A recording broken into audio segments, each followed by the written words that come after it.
Nevada Board of Wildlife Commissioners meeting here in Fallon on Saturday, August 8th.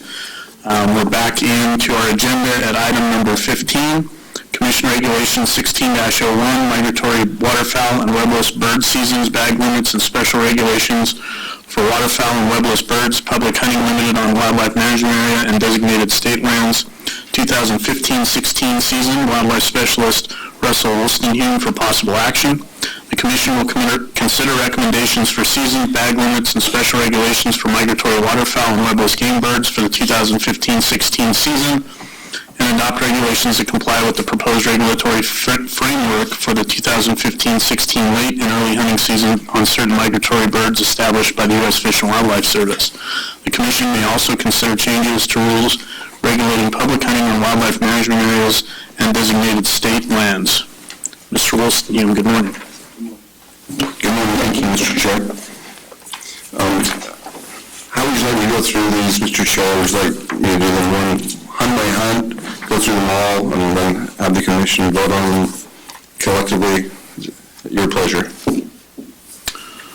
I'm kind of leaning towards maybe page by page. So page 1, we have the special youth waterfowl hunt. We'll start with that. I think page 2, ducks and mergansers and scaup we'll do together. I think we'll do the same on page 3, just do both of those hunts together. And probably stay up with that theme going forward unless something comes on road. So what I'll do is ask Mr. Wilson-Hume to go through each one of these hunts individually, and then I'll ask for public comment before we take action on any of them, just so everyone's clear. But we'll start with youth waterfowl. Thank you. The special youth waterfowl hunt for the Northeast Zone on dates of September 12th and 13th of 2015. For the Northwest Zone, September 26th of 2015 and February 6th of 2016. For the South Zone, that includes the Moapa Valley portion of Overton Wildlife Management Area, February 6th and 7th of 2016. And then a special day at Moapa Valley portion of the Overton Wildlife Management Area on October 17th of 2015. And the bag limits for all species would mirror those of the general season. Any questions or comment by the board? Okay. Seeing none, is there any county advisory board input on CR 1601 specific to youth waterfowl hunts? Public comment? Come on up, Mr. Mulvey.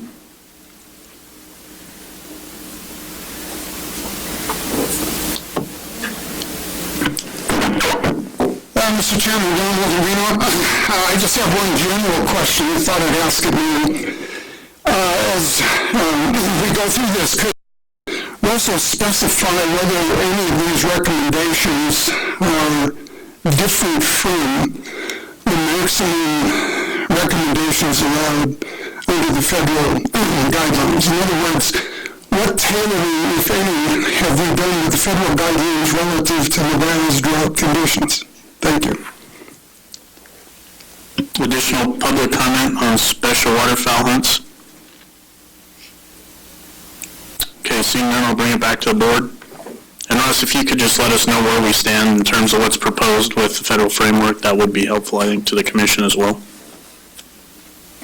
And I don't know if there's anything in regards to the youth hunt, but... The federal framework allows for 2 days in each zone for the youth hunt. Is there any other question or comment at this time? If not, I'd entertain a motion specific to the youth hunt. Mr. Chairman, I move to approve the special youth waterfowl hunt set forth in CR 16-01, the 2015-2016 youth waterfowl hunt, as presented. So I have a motion by Commissioner Johnston, a second by Commissioner Valentine to approve the special youth waterfowl hunt portion of CR 1601 as presented. Is there any discussion on the motion or question? Seeing none, all those in favor, please signify by saying aye. Aye. All opposed? Motion carries unanimously with our 2 absent members obviously not voting. So we'll move to page 2, a portion of CR 1601 specific to ducks and mergansers as well as scop. Mr. Wilson? For the ducks and merganser season, the Northeast Zone has open dates from September 26th, 2015 to October 25th of 2015. Closing for 2 days, opening again on October 28th, 2015, and running through January 10th of 2016. The Northwest Zone and the South Zone, for all portions except the Malapa Valley, the dates would be October 10th, 2015 through October 25th of 2015. Closing for 2 days, opening again October 28th, 2015, and running through January 24th of 2016. The Malapa Valley portion of the South Zone's Malapa Valley to the confluence of the Muddy and the Virgin Rivers. The dates for that section would be October 31st, 2015 through January 24th of 2016. It's a general duck limit of 7 daily with a possession limit of 3 daily bags.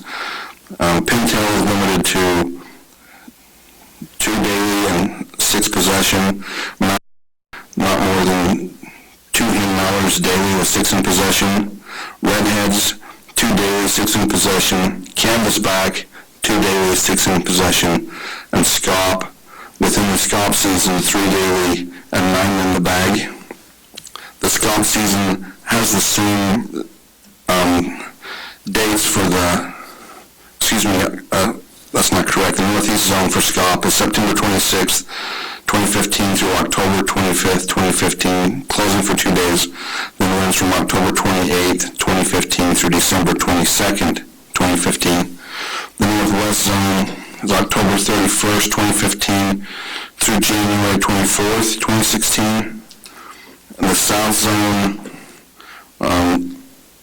all of the South Zone, including the Malapa Valley portion, would be open October 31st, 2015 through January 24th, 2016, with a daily limit of 3 and possession of 9.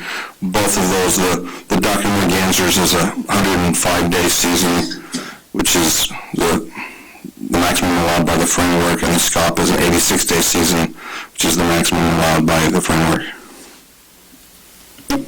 Questions or comment by the board? Commissioner McManus? Thanks, Mr. Chairman. Russell, so on the ducks and mergansers, the mention of scop, and then we have the scop seasons. Why is it included in the ducks and mergansers section?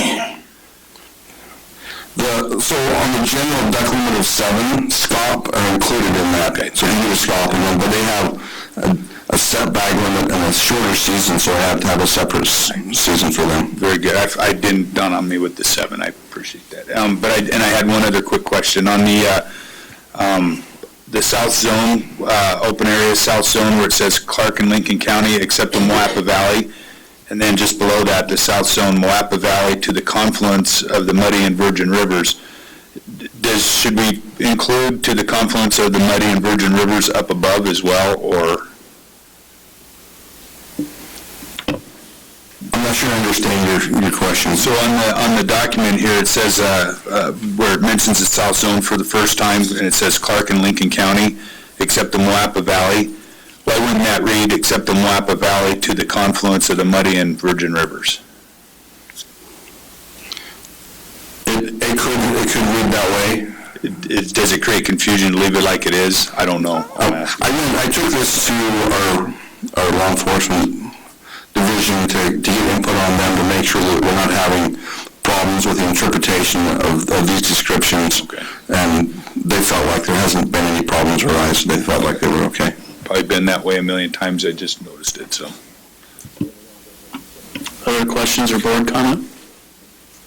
Mr. Chairman, I've just got one. Regarding the scalp seasons, is there a particular reason why we have a 3-day difference between the duck season and the scalp season in the South region, for instance? The 3-day difference? Yeah, in the opening, it's October 28th to January 24th, and then October 31st to January 24th. Okay, So for the northeast zone, that's mirroring the duck and merganser season exactly, except for the close date at the end of December 22nd, because it has fewer days. It only has a total 86-day season. For the other two zones, because of the 86 days, it falls in, it has to fall in later onto the season. It's a little confusing, but because of the split that we now do, mid-season, the 2-day split, it creates just a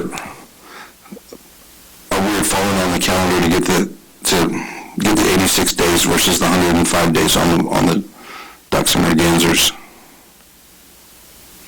All right, it's kind of confusing. I just wonder if you get confusion in the field with that situation. But if you're restricted to 86 days, I understand.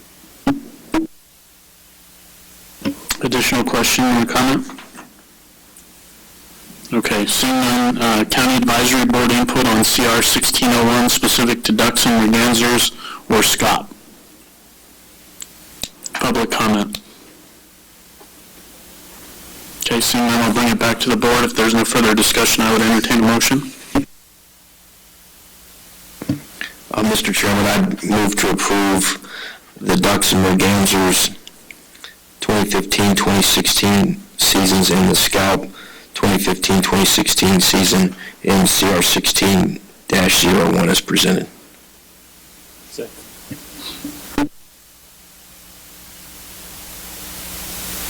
So I've got a motion by Commissioner Johnston, a second by Commissioner Wallace to approve that portion of CR 1601 specific to ducks and mergansers as well as SCOP. Are there any questions or discussion on the motion? Commissioner McNinch? Yeah, one quick question. Russell, did you say where this fell out in the federal framework, not time-wise, but with the take? It falls within the framework. It's the maximum allowable days by framework for both of these seasons. And bag limits as well. Okay. Any further discussion or question on the motion? If not, all those in favor, please signify by saying aye. Aye. Aye. All opposed? Motion carries 7-0. So we'll move to page 3, specific to coots and common moorhens, as well as common snipe.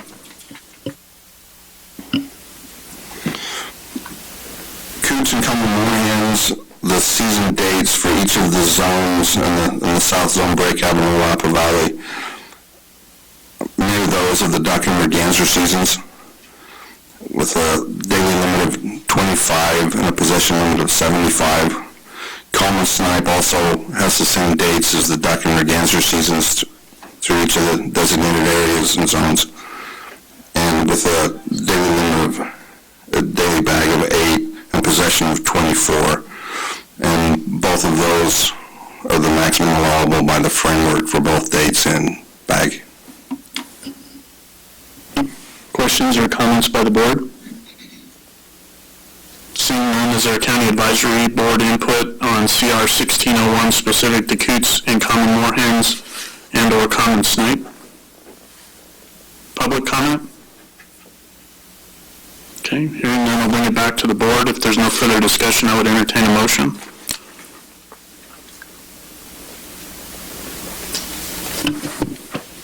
I'll move that we approve portion of CR 16-01, season dates, bag limits presented for coots, common moorhens, and common snipe as presented. I'll second that. So I've got a motion by Commissioner Boyce, a second by Commissioner Young to approve that portion of CR 1601 specific to dates and bags for coots and common moorhens and common snipe as presented. Is there any question or further discussion on the motion? All those in favor, please signify by saying aye. Aye. All opposed? Motion carries 7-0. We'll move to page 4, CR 16-01, specific to Canada geese and brant, as well as white-fronted geese. Excuse me, Canada geese and brant, the dates mirror those for all areas of the duck and redancer seasons. The daily limit of 4, possession of 12. White-fronted geese, the dates also mirror those for the duck season, with a daily limit of 10 and possession of 30. Both of those, for Canada geese and brant and white-fronted geese, are the framework maximums for both days and bag. Are there any questions or discussion by the board? Okay, seeing none, is there any county advisory board input on page 4 of CR 1601 specific to Canada geese and brant or white-fronted geese? Public comment? Coming up, Paul. Chairman, the question was raised earlier about, bag limits and drought.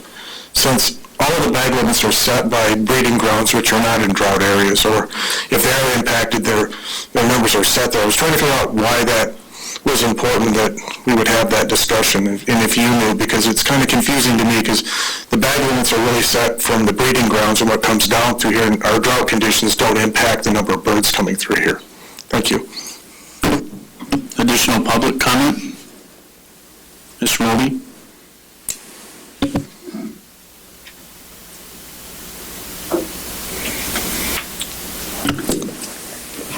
Mr. Chairman, I missed something Sharpie is. My understanding is that the federal guidelines are the maximums allowed for the states within the flyway. And the gentleman's agreement between the feds and the state is that the states are to tailor the maximum guidelines to fit their local conditions. And clearly, we have a significant drought. Everybody knows if there is need to tailor duck hunting conditions to a local drought, then no ducks would ever get a break. I can't conceive of another situation where it would be just something less than so get a break if they ever do it in this state, given how the system is supposed to work on the gentleman's agreement. Thank you. Additional public comment? Okay. Mr. Wilson, was there anything there that you'd like to address or discussions that were had in terms of the flyway meeting, in terms of the drought conditions, or in terms of the staff? Well, essentially with the drought conditions we've been in for the past few years, as the habitat diminishes, and more important than water on the ground during the hunt times is food production during the summer months with water in the marshes. And when the water's not there, the food production is not there. What tends to happen within the state of Nevada is a lot of the ducks just bypass us. There's no place to stop. They just don't stop. They're not going to stop on dry ground. They're not going to stop where there's no food. So they just bypass us. A duck, for example, a mallard flies on average 55 miles an hour. They tend to move on storm fronts. With a tailwind, they can move. They've been clocked in Nevada at over 100 miles an hour by airplanes. They can fly over Nevada in less than a day, and that's what tends to happen. We see that for a lot of species. Last year, there was a lot of reports coming out of Reno of the swans passing overhead in Reno. Lots and lots of people in Reno heard the swans, looked up and saw large flocks of swans that were just flying over our state. They don't even slow down. They move through. And what tends to happen by that is when there's no ducks out there, then hunters tend to reduce the number of hunt days they spend out in the marshes. And so, for example, the U.S. Fish and Wildlife Service puts out annually a report titled Migratory Bird Hunting Activity and Harvest during 2013-14 and 2014-15 hunting seasons is the most recent version. And looking at that, in 2012, it was estimated there were 3,900 hunters, duck hunters, waterfowl hunters, this is duck specifically, duck hunters in Nevada that took 51,000 ducks. In 2013, that number dropped from 3,900 to 3,600, and the number of ducks dropped 25% to 38,300. By 2014, the number from 2012 had dropped by 41% of total duck hunters down to 2,700 duck hunters, taking 30,000 birds, which was from the 2012 year was a 41% decrease in the number of birds taken. So essentially what happens is people find better things to do with their time when they're not successful with duck hunting. And when there's no water, there's no marshes, and there's very little duck hunting yet. So it sort of drops by itself. And when you take that in combination with the fact that the waterfowl numbers, duck numbers hit another all-time high with 49.5 million waterfowl in the traditional survey area this year, all of our geese populations are all well above objective levels. Most of them double to triple our objectives.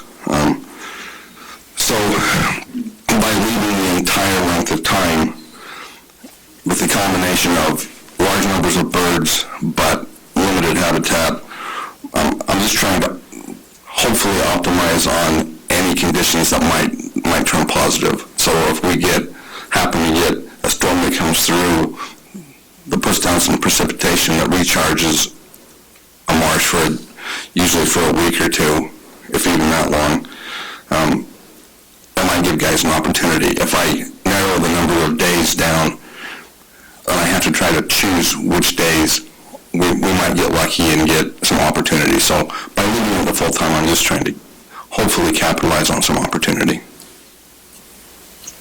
Additional questions or comment?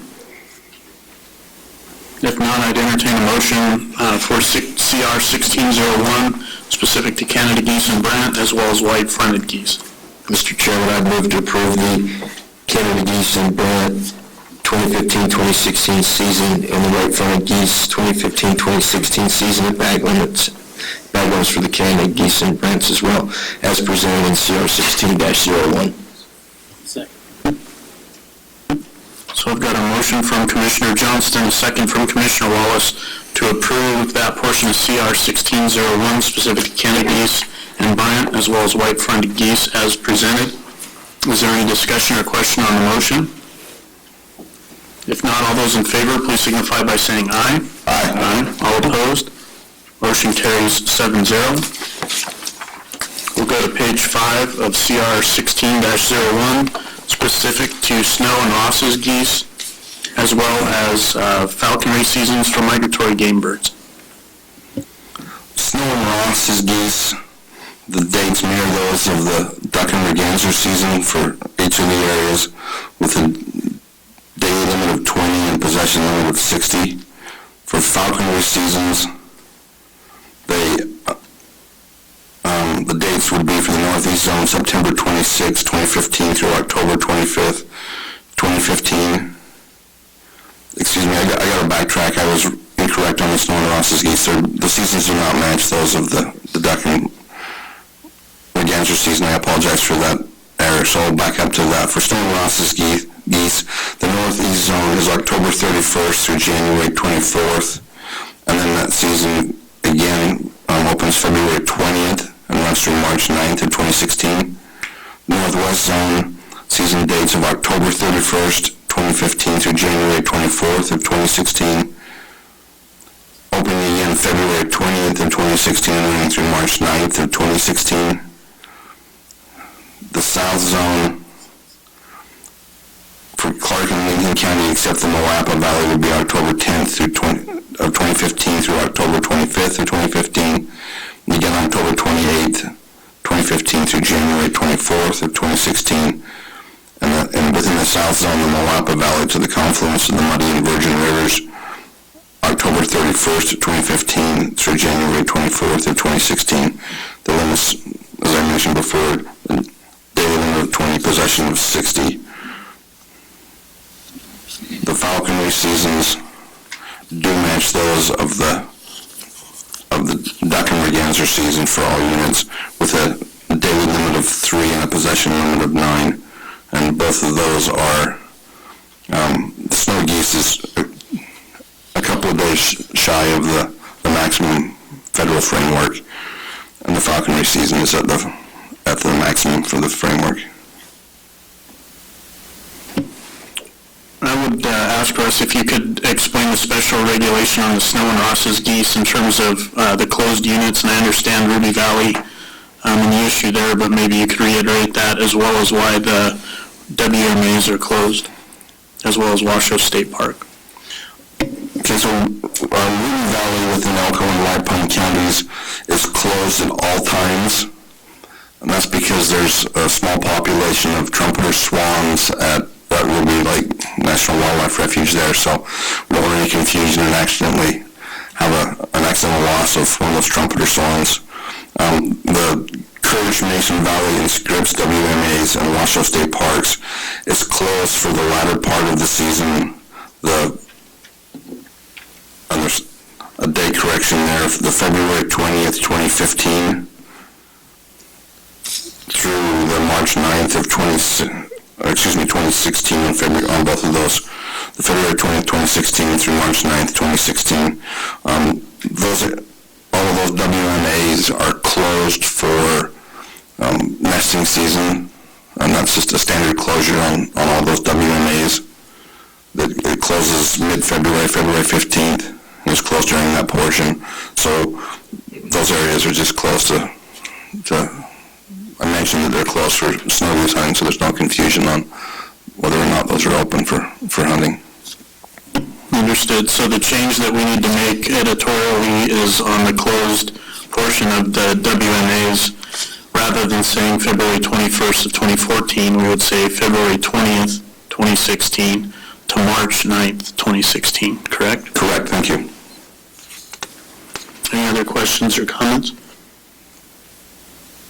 Okay, seeing none, is there any county advisory board input on CR 16-01 in relation to Snow and Ross's geese and/or the falconry seasons for migratory game birds? Public comment?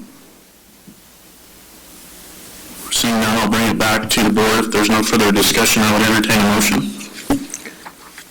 Mr. Chairman, I move to approve the Snow and Ross's geese 2015-2016 season as presented in CR 16-01 with the following change.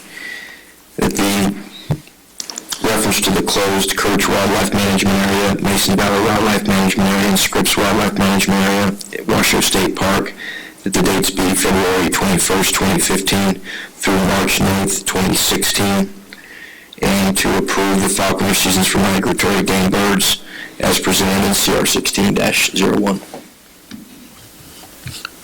I think it needs to be February 20th, not the 25th. February 20th, I'm sorry. And that's okay, so I've got a motion by Commissioner Johnston and a second by Commissioner Wallace to approve that portion of CR 16-01 for Snow and Ross's geese as well as falconry seasons for migratory game birds, with the clarification that the dates actually be February 20th, 2016 through March 9th, 2016. Is that correct with the motion maker in the second? Yes. Russ, those are the correct dates, correct? 2016, talking next spring? Yes, Mr. Chair. Okay. Is everyone clear on the motion? Any question or discussion? All those in favor, please signify by saying aye. Aye. All opposed? Motion carries unanimously. We will move to page 6 for swans. Proposed that the swan hunt be October 10th, 2015 through January 3rd of 2016.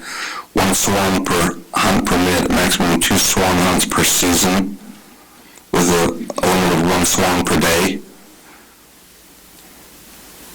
There's a maximum of 650 swan permits for Nevada. This is the maximum for the federal framework. Any questions or discussion by the board? Seeing none, I'll open it up. County Advisory Board input on CR 16-01 specific to swan. Public comment? Seeing none, I'll bring it back to the board. If there's no further discussion, I would entertain a motion. I'll Mr. Chairman, I guess I'll move to approve that portion of CR 16-01, the 2015-2016 swan season bag limits and special regulations as presented. So I've got a motion by Commissioner Johnston, a second by Commissioner Wallace to approve that portion of CR 16-01 specific to swan. Everyone clear on the motion? Are there any questions or discussion? Seeing none, all those in favor, please signify by saying aye. Aye. All opposed? Motion carries 7-0. We will move to page 7 of CR 16-01, which is public hunting limited on wildlife management areas and designated state lands. And actually, I believe that runs from page 7 to page 9. That's correct, Mr. Chair. For the public hunting limited on wildlife management areas and designated state lands, there are no changes from what was passed last year by this commission. Any questions or discussion by the board? Seeing none, is there any county advisory board input on CR 16-01 specific to public hunting limited on wildlife management areas and designated state lands? Public comment? All right, I'll bring it back to the board. If there's no further discussion, I would entertain a motion. Mr. Chairman, I move to approve the public hunting limited on wildlife management areas and designated state lands as presented in CR 16-01. Second. So I've got a motion by Commissioner Johnston, a second by Commissioner McNinch to approve the public hunting limited on wildlife management areas and designated state lands portion of CR 16-01 as presented. Is there any question or discussion on the motion?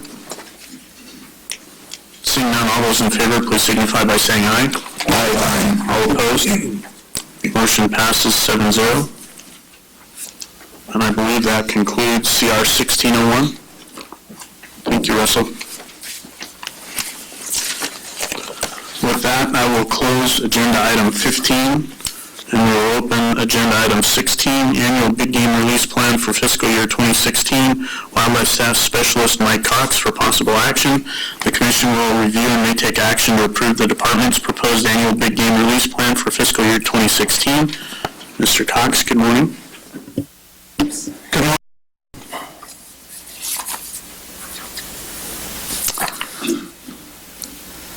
Just a little bit of a background to what this has normally been and what we have before us today. We typically have a biennial release plan that covers 2 years. This year we just have a plan that's set to cover us just for the next fall and winter. Reasons for that are we internally are moving through a series of risk assessments and developing decision protocols and guidelines for our big horse sheep management program.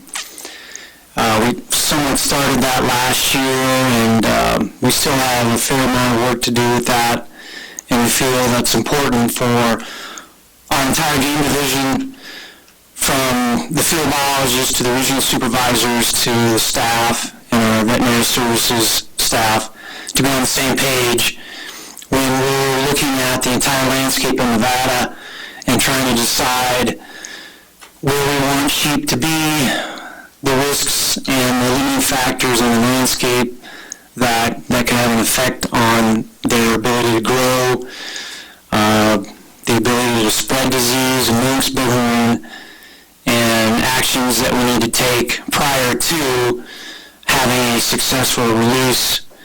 And so we feel like we just need to take a little break and make sure we have those processes and protocols finalized and everybody's on the same page. In addition to that, we've been trying to meet with some of our NGOs. We have our new game division chief that came on board last year, and he's trying to pull us all together And in addition to our internal processes that we're trying to finalize, we're trying to share that information and also listen to the NGOs of their thoughts. And we just didn't have time this summer to make that happen with the Bighorn sheep support groups and the NGOs that support our Bighorn sheep management program. So we felt like it would be premature to develop something for 2 years without having a lot of that dialogue occur first. So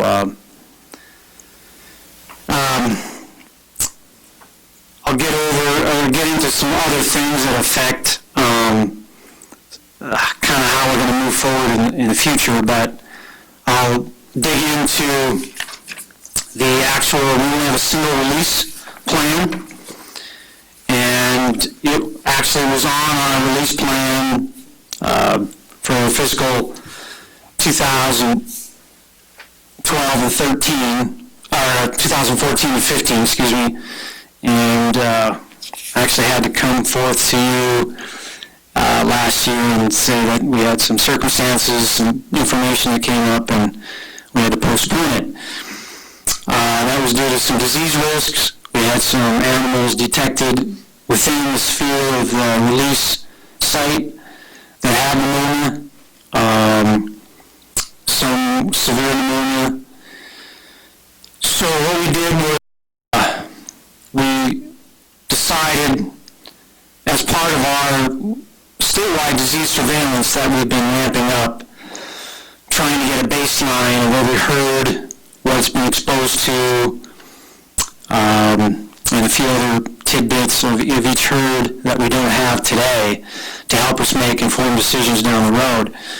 We took the entire, what we consider meta-population in Monroe County and Osceola County, from Walker Lake all the way to Tonopah, and we conducted a series of captures and sampling efforts surrounding the entire proposed release site that we have today, the Garfield Hills, looking at what do we have for exposure, what kind of different strain types of the pathogens do we have. We also asked our biologists in concert with that disease surveillance to commit to conducting our helicopter aerial surveys that we may have not done that year, but to try to do our best to look at the herd performance on top of what pathogens that we detect. So we got a really good snapshot last year of what each herd has been exposed to in the past, what's currently circulating in those herds for pathogens, and then a really important piece of information, the lamb recruitment. Are we seeing those lambs survive? And we didn't have any abnormal observations from last year's hunters on adult mortality in that neck of the woods. We could probably talk about a place called Stonewall Mountain that we did, and but that is not part of this issue today. And it's far enough away, we're not concerned about that in terms of the release complement in Garfield Hills. And the surveys were good in terms of lamb ratios, average to above average in lamb ratios for the most part throughout all of those mountain ranges in Esmeralda County and Monroe County. So we waited for the test results back this past winter, and all of the mycoplasma pneumoniae, which is the primary pathogen we're paying attention to right now, that is a major player in the pneumonia complex of what contributes to causing the actual pneumonia and the lung damage and subsequent death of the animals. It actually came back that every herd that was sampled has been exposed in the past to mycoplasma. We don't know how far back in the past, but we do know that Lone Mountain and Silver Peak were captured back in 2009 and 10 and 11 for Bighorn transplant transplant stock into the Excelsior range. And they were both clean. I mean, we captured over 10% of the herd.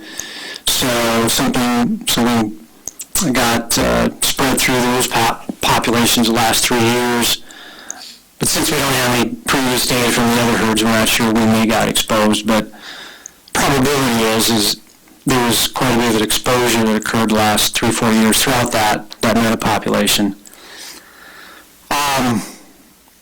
With that information, we're concerned, but I guess the other thing I wanted to throw out is west-wide, the Wild Sheep Working Group made up of all the states and provinces, and as you probably talked yesterday, we had our summer meeting, and we've been kicking around